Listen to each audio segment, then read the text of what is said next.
Extra! Millionaire Playboy in trouble again! Playboy Penny at it again! Read about it! Extra! Please grab young Caroline! Extra, extra! Read all about it! Life story of Playboy Penny! Extra, extra! Extra, extra! Read all about it! Millionaire Playboy in trouble again! Extra, extra! Extra!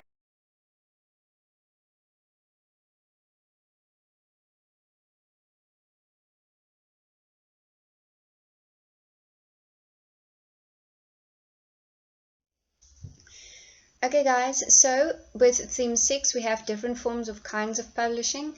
These include ebook publishing, self-publishing, magazine publishing, corporate publishing, and then obviously newspaper publishing.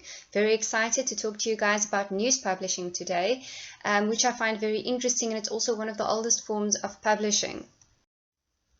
So exactly what is a newspaper? A newspaper is a printed publication, usually issued daily or weekly, consisting of folded unstapled sheets and containing news, articles, advertisements, and correspondence. Now, I would really dare you guys to go out and get yourselves a paper, a newspaper, and page through it, similar to what you guys have done with your prac, and that's way back when. I hope you can still remember some of the stuff that we've done, but basically, yes, that is what a newspaper is. And as you know, it's very recognizable by its format and the frequency that it's published as well. So what kind of elements are included in the newspaper? Usually you have your breaking news, right? So that is why it's called newspaper. It contains all the news that is relevant at that specific time. So the breaking news, you know, what is the headline? There's one source that I've read that says one man's leak is another's headline, which is very true. You know, in journalism and in newspaper publishing, it's all about publishing the news first. Who's going to be the first person to break the story? So that's why we always also call it breaking news. Usually your newspapers, depending on the kind of newspaper, you'll also have feature articles, people to do little opinion pieces or columns. There would be an entertainment section maybe that has TV programs or something about, you know, celebrity news, depending once again on the kind of newspaper that you have, because you do have the tabloids that is a little bit smaller format. Or do you have, you know, your sensationalist papers that basically deals with gossip, or do you have your more serious kind of newspapers that deal with hard news, you know, investigative journalism? You'll see from the format and structure of newspapers as well, some would have a sports segment at the back. There are sometimes book reviews or a segment, you know, including interviews with the authors, discussions about specific things, and maybe an educational supplement, travel or cooking segment, business segment, advertisements and classifieds. And then I'll sometimes have cartoons, word games, crossword puzzles, things like Sudoku, etc. I've just included Zapiro here on the right hand side. Also, it relates to a book that was published called Gangster State. You know, that is based on Ace Magishule's corruptive dealings.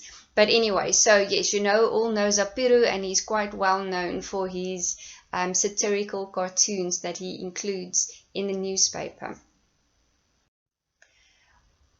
What then is the organizational structure of a newspaper? So how is a newspaper actually structured? This can possibly be different between different kinds of newspapers and media corporations that owns a certain newspaper. But just for you know, general sake, that we can actually look at this, what are the generic or the general kind of segments or organizational structure of a newspaper?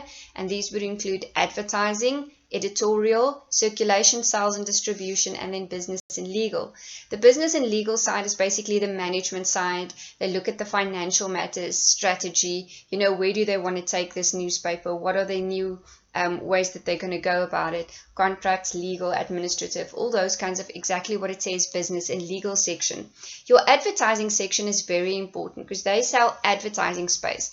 Now, when we get to the following slide, you'll also see that with newspapers, you know, most of their profits are made up of selling advertising space. Sometimes this specific department also deals with the design and the creation of the ads. So sometimes a company or an advertiser will send them an ad and they will then just include it in the paper, or sometimes they'll just send them the copy, and then you have a design part in your advertising section that would have to take care of the design of the ads. Maybe that's where you're going to end up one day, doing all the ads for a newspaper. They also sell and manages inserts. Now, inserts are those things that you get, like we call it junk mail, in a newspaper, like, you know, your Checkers Hyper and Pick n Pay and Macro, all those kinds of inserts. They manage that as well, because you have to pay for it. Like Checkers and all these companies, they don't just do it for free. They have to pay a certain amount, and sometimes it's a cent something. I don't know how much it is, but usually they work it out on per insert. So, for example, if they if they want a circulation of 5,000, then they, you know, do inserts for 5,000. But that's also what the advertising people basically sells and do and manage that. Editorial, very self-explanatory. This is the section where the writers or the journalists actually write the stories, they collect the stories, they edit it, they sub it, you know, they proofread it. They make sure that the text is correct, that it's on time. They write the headlines, the photo captions. They can also do, you know, they have in-house reporters or journalists that work on specific sections, but they can also use freelance writers and editors if there's something specific that they need, or then it also saves on overhead costs. Your circulation, sales and distribution, that is a very important department, and it's a huge department. They do the selling of the newspaper, the marketing and promotion.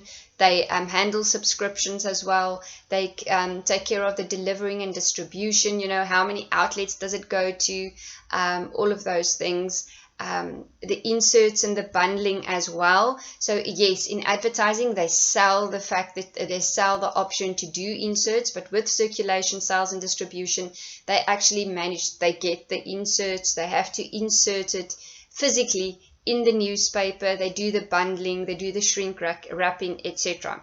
So with your circulation, sales and distribution, you can have independent distributors that are usually people that go, they buy a certain number of newspapers and they resell it then at their stores or wherever so they see fit. Or do you have contract distributors that also basically go out and sell it at newsstands and you know, at retailers, etc., etc. And these people usually specialize in newspaper and magazine sales, right? And then employees. Employees are those people, I don't know if you've seen them before, but I used to, before lockdown, I used to always buy the paper for my dad and them, you know, either at the shop or then I would, close to their home, there would always be a lady standing with the Rapport and Sunday Times little bib, and you can go and buy it there. Now, what they sometimes do is they also get people to, you know, go and sell this independently, and they get an hour, and they get paid an hourly rate. So they would, for example, get paid for the day, or they have to be there until all of the papers have sold out. And yes, and that's basically how that specific system works in that regard. All right, I'm just checking my notes here quickly. There we go. What I just quickly want to go back to and say about the independent distributors is they buy at a discount. That can be people that sell these papers at the newsstands. Your contract distributors or your agents are then people who usually handle subscriptions and the delivery to specific retailers. Your employees are the ones that I said are paid per hour, a tariff per hour, and then they sell the copies. All right. I had a really good source, A.N. Greco. The title of the book, I'll also put it on ClickUp, but I know it's difficult for you guys to get now. It's just for interest sake. It's called The Economics of the Publishing and Information Industries. But they focus on the US market. But there's a lot of useful information that I actually got from this specific textbook. All right, so newspapers are dependent on the following. So how do they function? How do they make money? What is important factors that you need to consider? The first one is advertising, right? So it's paid form of, those of you guys who are not exactly sure what advertising is, that is a paid form of communication.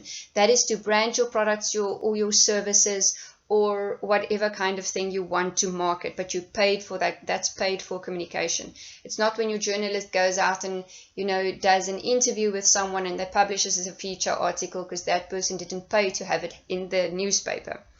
It's a great revenue stream for newspapers. It's the main anchor on how newspapers can actually survive.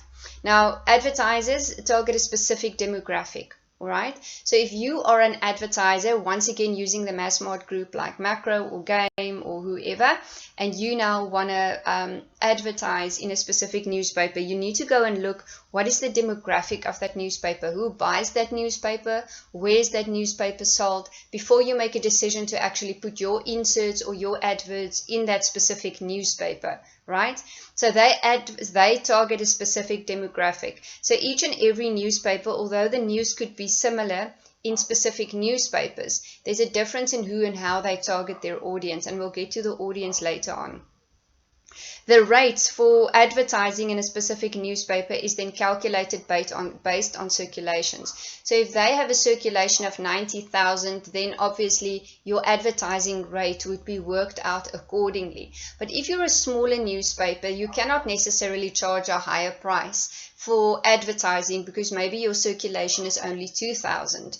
And therefore to advertise in that specific newspaper may be a little bit cheaper. Whereas with the bigger ones, you'll have a bigger reach in terms of what you're trying to advertise. What I mean with church and state, I find that also a very interesting little quote, is they say that, between advertisers and the journalists, so the editing department and the marketing or the advertising department usually fight because there should be a division between church and state. What they mean with that is the one is there, like state is there to, advertise and take up a lot of space just with advertising, where church they feel is focused more on news. There should be more space dedicated to hardcore news than, rather doing the advertising thing. But unfortunately, money talks. So, the more the advertiser is spending, the more space they get in a newspaper, and therefore there's less space actually for editorial content, which is quite bad. All right, then circulation. So circulation means basically how big is a newspaper circulation, how many people are actually buying it. So it's not necessarily how many copies are printed, it is how many newspapers are actually bought and sold, so that you can basically calculate that. So how big is your circulation? Your circulation figures, as I mentioned with advertising, attract specific advertisers. All right, because then they know this is the demographic that I want to target, and you also have a nice big circulation, so I'll know my advert will be seen by many people. Subscriptions. Now you know that you can subscribe to specific newspapers online, or then in print format, it gets delivered to your door, like the Beeld and all those kinds of newspapers. What's cool about that is the fact that that's a secure income. So if you have 500 subscribers, I'll definitely get my money in for those 500 subscribers every month or every week, whenever, how the subscription model works. Churn, that is a jargon term. I've included the jargon terms later in the PowerPoint presentation as well. But churn, basically, what that refers to is a term in newspaper industry and magazine industries, which is when, people start subscriptions and then they stop their subscriptions. And then your newspaper advertisers or agencies have to go back and try and replace those missed subscribers or the subscribers that they've lost with new ones, and that's what they refer to as the churn.